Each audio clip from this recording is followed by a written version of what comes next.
fouasse, c'est l'ancêtre de la brioche. Disons que c'est les boulangers du Chinonais qui ont relancé ça il y a plus d'une vingtaine d'années. Puis avec le département et la fédération des boulangers. Et cette recette apparaissait dans les écrits de Rabelais. Alors ça fait plus de 500 ans. On met tous les ingrédients sauf le beurre et les noix au pétrissage au départ. On lance le batteur et au décollement de la pâte, on ajoute le beurre. Et quand la pâte est bien lisse, on réincorpore après les noix.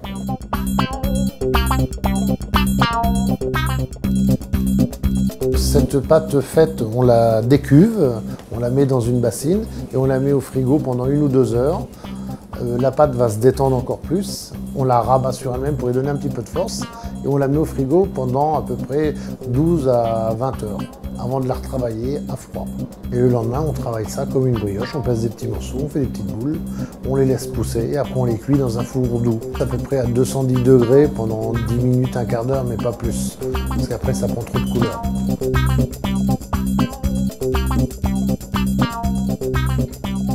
Il ne faut pas confondre la fouasse et la fouée en Touraine.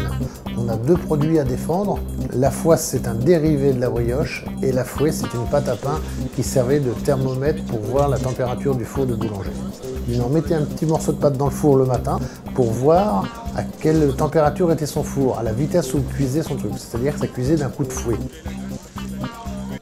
Alors moi, la fouasse, je l'aime bien au moment de Noël.